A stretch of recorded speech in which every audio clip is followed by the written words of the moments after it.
Absolutely, there's going to be a need to scale up, and there's going to be a need to become free of government support. But just because we're at the early stages, it doesn't mean that we can't actually achieve the goal. I think there's a huge amount that needs to happen and needs to be put in place to facilitate the change. But we shouldn't stop just because it looks like a big challenge. Hello and welcome to Energy Unplugged by Aurora. This podcast features various experts from Aurora having in-depth conversations with key industry leaders, policymakers and academics from all over the world. It explores the hottest topics across the energy market and gives a unique perspective on major energy issues. Welcome to the latest episode of Energy Unplugged.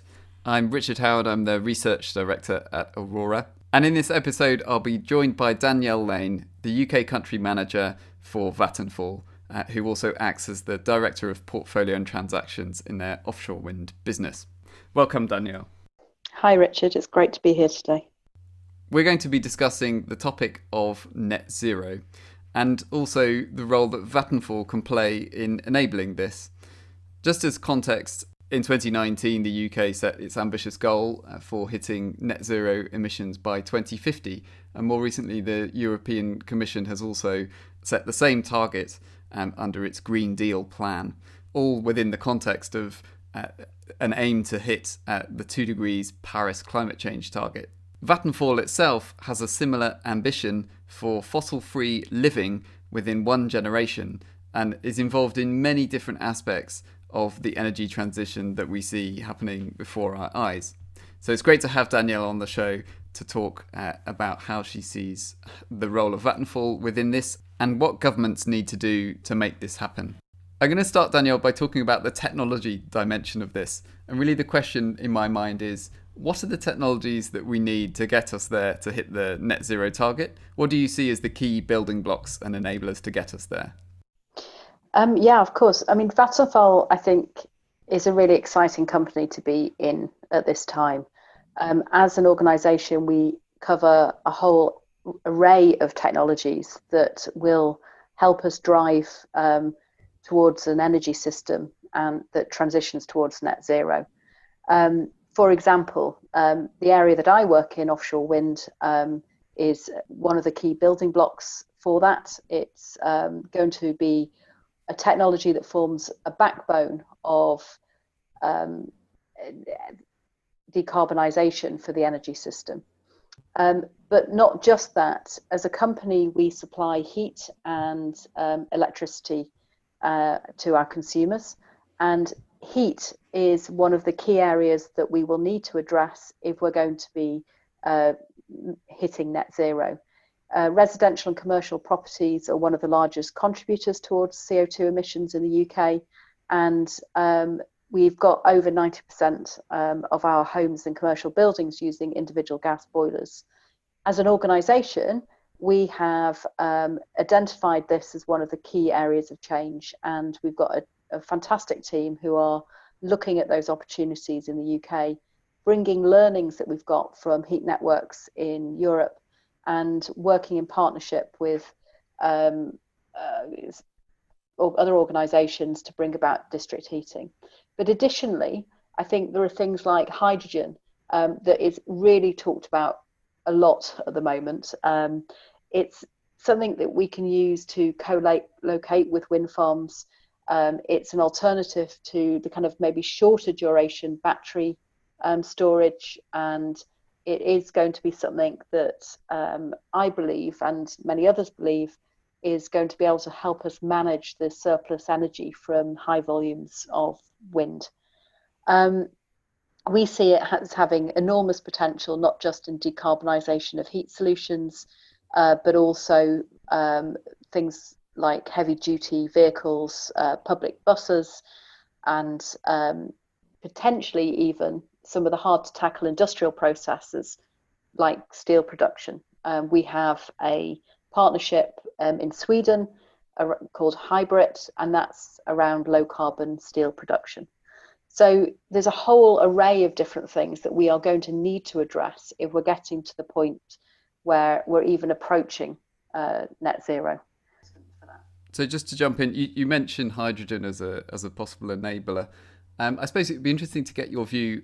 That there is a huge amount of interest in this at the moment. You might almost say quite a lot of hype, more than reality of projects on the ground. We see this a lot at Aurora. We've just published our hydrogen in a net zero GB report recently, and are doing similar research in looking at hydrogen potential in Germany and Netherlands. And we're seeing a huge uptick in interest in this as a topic, but in my view, it's still quite far from the point of scaling up significantly. And the business models we're looking at the moment are still pretty reliant on government support to get them going. But one other interesting thing I find about this discussion is how the debate in the UK and in the rest of Europe already seems to be going in different directions. So if I contrast the European Commission's recent hydrogen strategy, which was very much focused on renewables-derived green hydrogen, and saw blue hydrogen as very much transitional opportunity at best. Whereas in the UK, there's more of a sense of the government being somewhat more technology agnostic towards hydrogen, considering renewables, nuclear-derived hydrogen, and blue hydrogen all within the frame, as far as I can see. Although the government hasn't set out its stall quite to the same extent. But I suppose, do you think hydrogen renewables can deliver hydrogen at the sufficient scale to satisfy possible demand for hydrogen across the areas you said, industry, transport and heating? I think that we're going to need an array of different solutions to meet net zero, for first. The second is, I think you've made some really valid points, but I would also say a lot of those were also applied to technologies like onshore and offshore wind when they were in their infancy. Absolutely, there's going to be a need to scale up, and there's going to be a need to become free of government support. But just because we're at the early stages, it doesn't mean that we can't actually achieve the goal. I think there's a huge amount that needs to happen and needs to be put in place to facilitate the change. But we shouldn't stop just because it looks like a big challenge. No, absolutely. I think in terms of the difference between, I suppose, the blue and the green hydrogen, again, this to me has echoes of previous debates about the differences between light green and dark green renewables, or low carbon versus renewable, when you were talking about nuclear versus non-nuclear technologies. Again, I think it's quite difficult to say that you shouldn't use blue hydrogen, but it's not an area that Vattenfall are particularly engaged with. Really, what we're looking at is the renewable solutions, so connection of electrolyzers to existing or future wind projects, maybe solar, and going from there.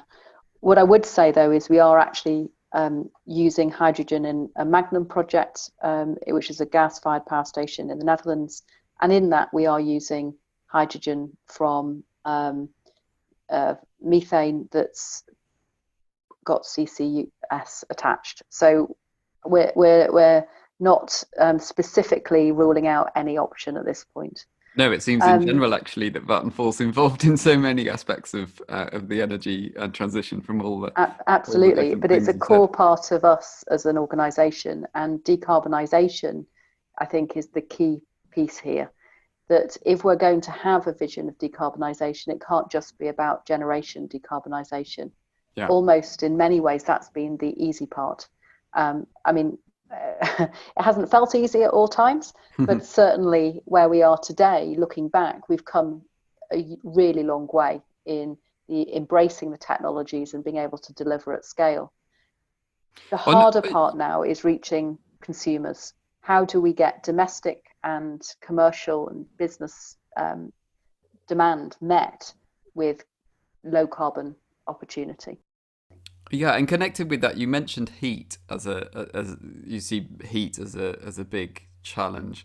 Do you see that as a technological challenge or a sort of societal and behavioural change challenge? Always two sides of this. I don't think you can do anything with technology without acceptance from the public that this is what they want to do, and vice versa. If you don't have the acceptance, the technology won't come. Heat, district heating schemes, etc., have been around for many, many years. The case is, how do we then roll them out? And this is not an area that I'm intimately engaged with, but I do know that, for example, in the UK, one of the big asks that we have is making sure that the planning system is fit for purpose to allow the deployment of district heating schemes. And what we are now asking of government and others is include these in the national infrastructure plans to make sure that the way is open for deploying heat networks.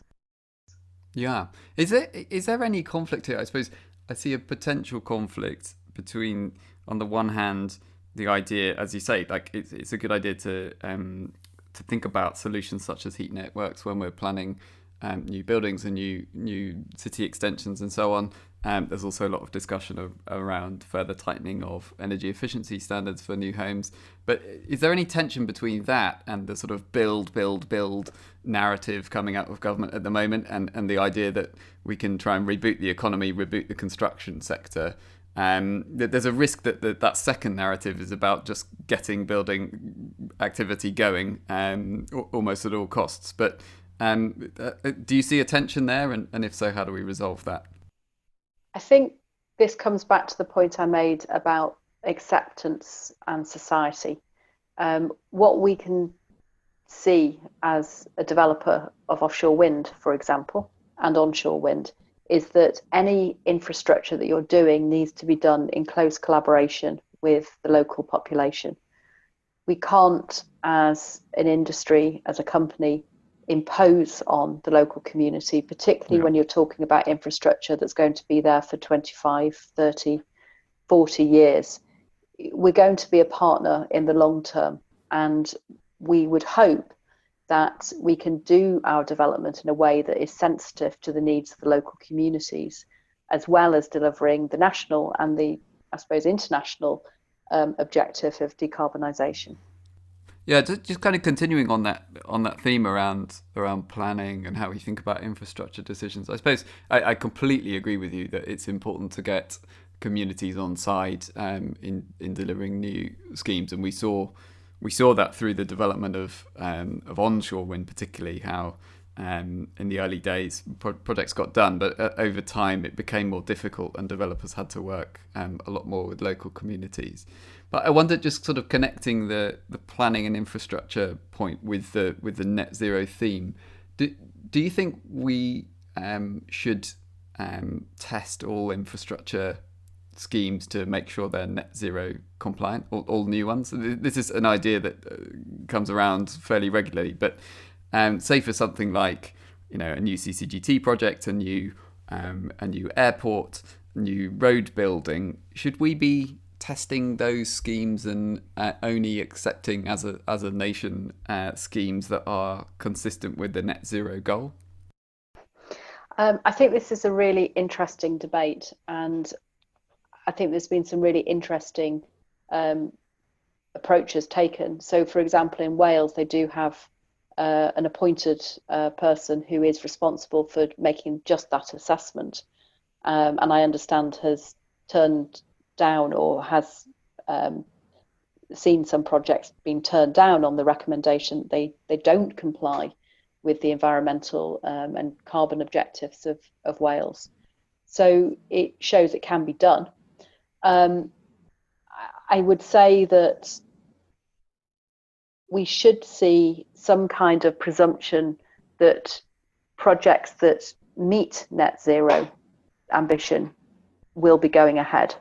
So the hesitation I would have with that is that we shouldn't end up with a position where developers almost get a bit arrogant. It's my project takes precedent and I'm going to ignore the views of everyone else. One of the things that we do know from doing large infrastructure is that there are many competing interests, and we have to find the right balance between all of those interests. So, for example, the classic thing around wind farms would be the impact on the natural environment, including bird species. Should you say that the overriding threat of climate change is sufficient that you just put a wind farm wherever? Personally, I don't think that's the right solution. I think that companies like ourselves need to find the right balance between preserving the existing natural environment and the interests of other stakeholders against the overriding impact of climate change. One of the things I would say, I think it's been really interesting over the last 4 or 5 months as a result of the COVID-19 crisis we've been in. People have actually responded really well, and they have done some things that no one would ever have imagined we would have done in the past, i.e. all staying at home and not going out without certain limitations. What I would say is that the threat of climate change is even greater. This is something that is an overriding emergency that we need to consider. So we need to have some really innovative thinking behind that. My view is those projects that are in a position where they are going to make a contribution towards net zero should be given some kind of priority. Yeah, I was going to ask you how you saw the impact of COVID on and the relationship between that and decarbonisation activity. Would you portray it as having been a distraction, or do you see this as an opportunity in the sense that we can kind of build back greener, to reference the government's own narrative here?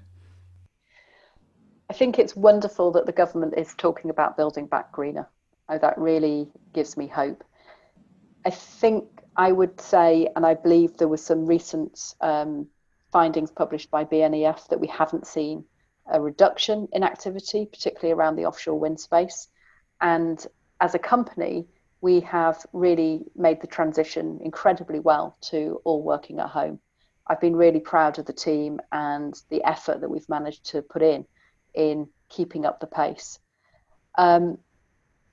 As a company, we've had some really big successes during this period. We saw the consent granted for Norfolk Vanguard, which is an 1,800 megawatt offshore wind farm off the coast of Norfolk.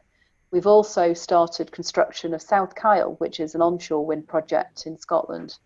So it shows that business can be done and can continue even in the most difficult circumstances. On the downside, we've also chosen not to enter a tender in the Dutch market that was going to be a merchant tender. And the reason for that is because COVID-19 did have quite a big impact and is still having quite a big impact on the wholesale power prices in Europe. If you take demand away, you don't need as much electricity as you might have thought.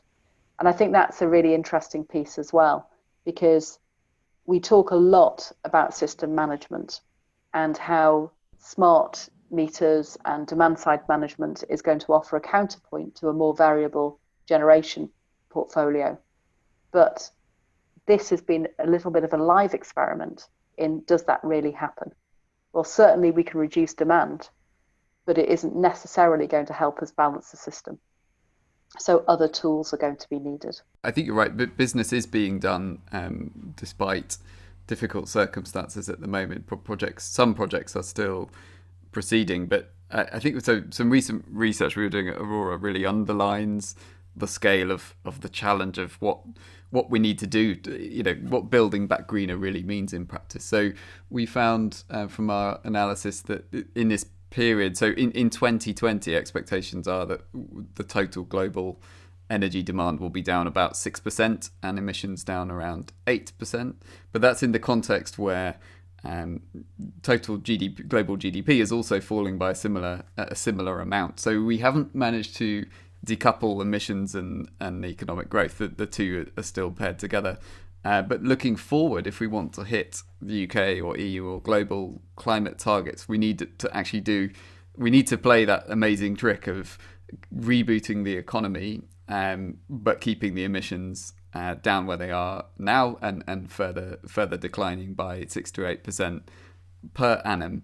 Do you think that can be done? I suppose this goes back to where we started the conversation, which is around your strategy of fossil fuel living within one generation.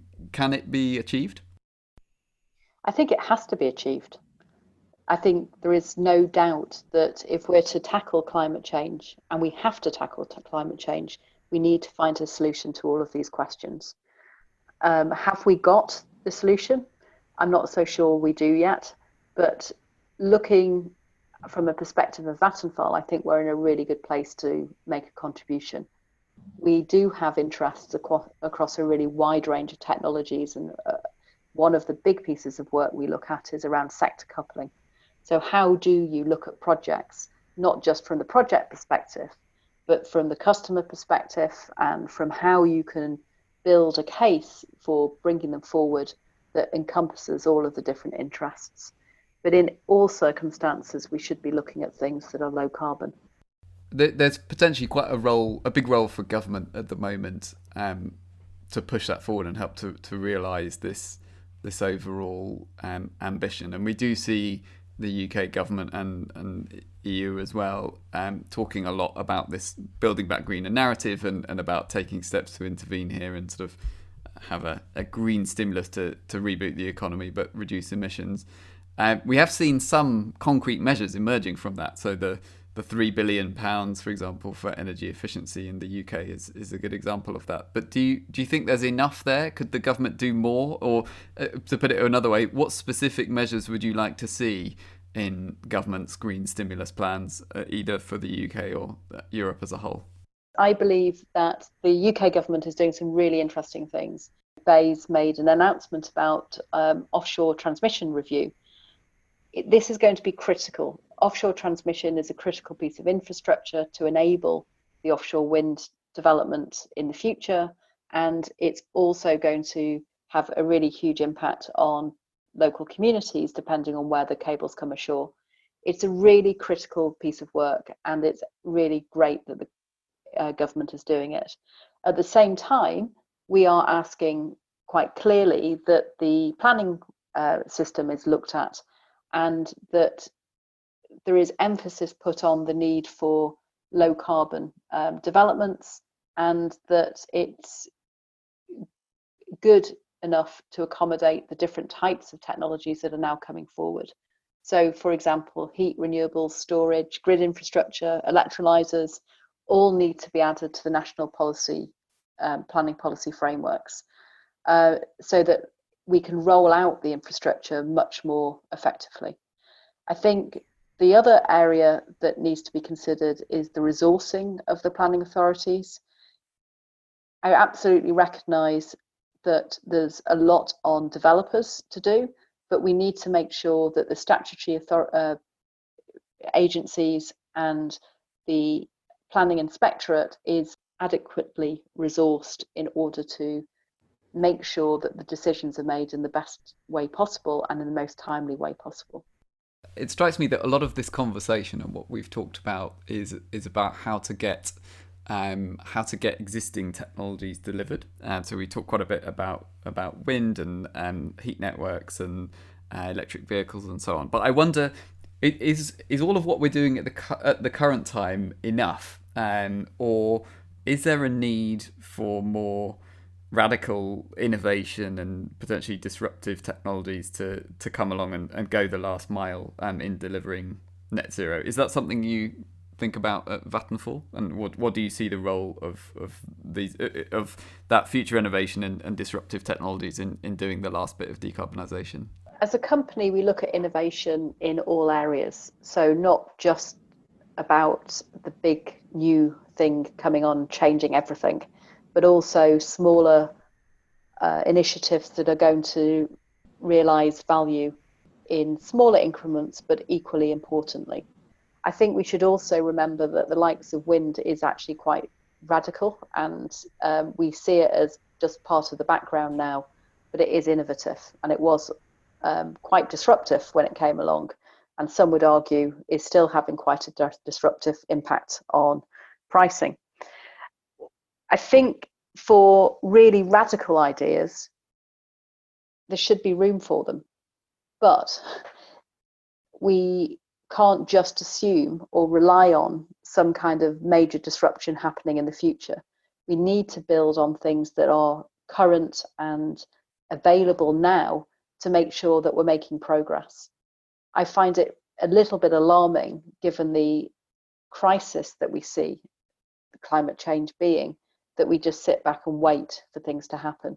I don't believe we have time for that. And I think we have to focus on arguably what are quick wins, as well as these potential radical things that may happen in the future. Yeah, I think I see a lot, I agree with a lot of what you've said. So just to wrap up, Danielle, we often on these podcasts do a section called Overrated or Underrated, where I ask you about a number of different things and put you on the spot and ask you whether you think they're overrated or underrated. So just to throw a few of those at you, direct air capture has come up recently with the government putting in the summer statement £100 million to develop the technology. Do you see this technology as overrated or underrated?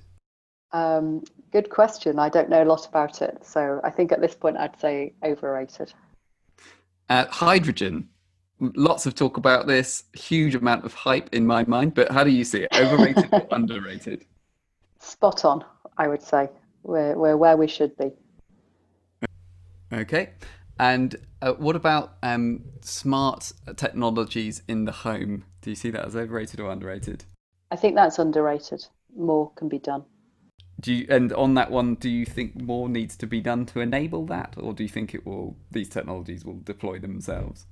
I think in the long term they will deploy themselves. Whether there's things that can be done to incentivize customers to take them up is maybe more the question. I think what we've seen is quite radical change in the way people interface with technology, even over the last 4 months. And increasingly, we're seeing technologies that will allow much more management of domestic and commercial premises. I think there's a lot about data that comes into that isn't just about energy and how we treat that data that becomes the important question, rather than the energy management side itself. Yeah, so there's the technology's there, but there's a sort of ecosystem around it that needs to come along. Yeah, and it's back to the point about consumer and stakeholder acceptance as well. What are people really willing to accept, and what are they happy to live with? Great. Well, thanks, Danielle, for joining me on the podcast. It's been great. I think we covered a huge amount of ground there. And it's been really interesting to see how Vattenfall's actually involved in many of the different parts of the overall energy transition. So we'll end there, but thanks a lot for joining us on the podcast. It's a pleasure. Thank you for having me. That was Richard Howard, Research Director at Aurora, speaking to Danielle Lane, UK Country Manager for Vattenfall. Do keep an eye on our podcast feed for more in-depth conversations with senior members of the energy industry. The best way to do this is to subscribe on whatever platform you use. Thanks for listening, and goodbye.